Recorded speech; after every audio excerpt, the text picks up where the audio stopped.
tarde, bienvenido a esta cápsula de poder y de fe en esta hermosa mañana que nuestro Dios nos regala. El día de hoy queremos ministrar nuestra vida bajo el tema Un hombre de Dios sin Dios. Y la palabra de Dios que vamos a leer está en el capítulo 13 de Jueces, a la altura del verso 5, y dice: Pues he aquí que concebirás y darás a luz un hijo, y navaja no pasará sobre su cabeza, porque el niño será nazareo a Dios desde su nacimiento, y él comenzará a salvar a Israel de mano de los filisteos. Amén, bendito sea el Señor. Me llama la atención mucho esta palabra, pues precisamente la recibí en oración mientras hablaba con el Señor en la madrugada, y el Señor me dijo: un hombre de Dios sin Dios, Sansón. Y se refería a Sansón precisamente, ¿por qué? Porque si vemos aquí, dice la palabra de Dios que Dios vino y visitó a la mujer de Manoa, diciéndole que iba a concebir un hijo. Le dijo: tú eres estéril, pero vas a concebir un hijo, y este niño será nazareo a Dios. ¿Qué significa la palabra nazareo? Significa que es dedicado a Dios, consagrado para Dios. Bendito sea Dios. Aleluya. Y él dice: será nazareo, será consagrado a Dios, será dedicado a Dios, y no pasará navaja sobre su cabeza. Y había un sinnúmero de requisitos que la mujer de Manoa tenía que hacer, tenía que cumplir precisamente para guardarse en santidad y pureza para el nacimiento de aquel niño que iba a salir desde su vientre. Y dice la palabra del Señor que este niño se le puso por nombre Sansón, y que el Espíritu de Dios empezó a manifestarse a través de él donde quiera que iba, venciendo a los enemigos del pueblo de Israel.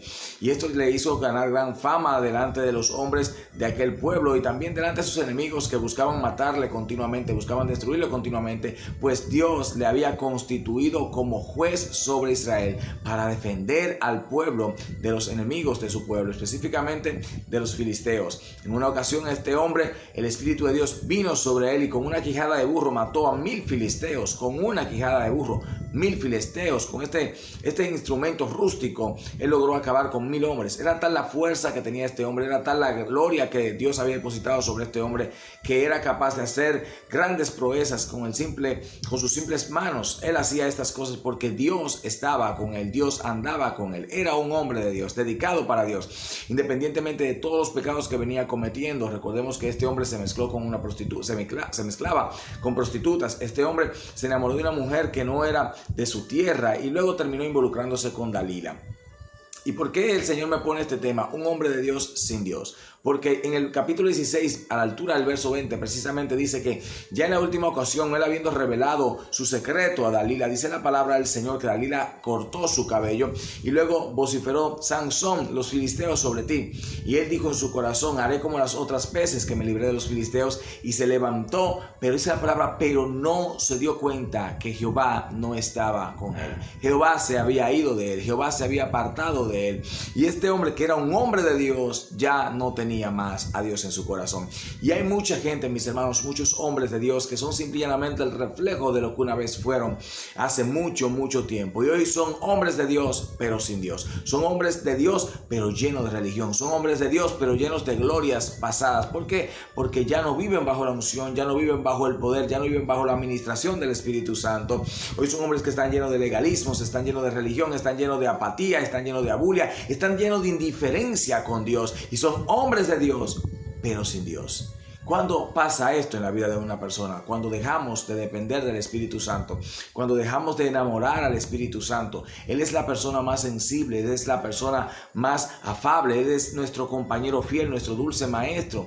Aleluya, es el que nos guía a la verdad, porque Él es el Espíritu de la verdad. Y esto le pasó a Sansón. Y Sansón, de un hombre lleno del Espíritu, que acababa con 1000 filisteos, que mataba leones, que destruía al enemigo con sus propias manos, conforme al poder de Dios estaba en él, se convirtió en un hombre que fue llevado preso y cautivo, y sus ojos fueron sacados. ¿Por qué? Porque se convirtió en un hombre de Dios pero sin Dios. Y esta mañana simple y llanamente quiero dejarte esta reflexión.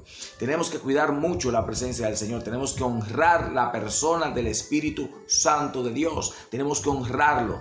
Cuando entramos en adoración, en la presencia del Espíritu Santo de Dios, toda la adoración el Espíritu la dirige a la persona de Jesús. Y he estado en este éxtasis espiritual. Precisamente el primer día lunes de nuestra semana dedicada al Espíritu Santo. Cuando sentí la presencia del Espíritu Santo, estaba allí doblado en llanto, y lo único que podía era hablar de la persona de Jesús. Y dirá usted, ¿cómo si una semana dirigida al Espíritu Santo hablamos de Jesús? Pues Él te guía a Jesús, pues Él no recibe gloria para sí mismo, sino que da la gloria a Jesús porque fue el que murió y resucitó. Tenemos que cuidar esa presencia del Espíritu Santo para no convertirnos en hombres de Dios, pero sin Dios. Amén.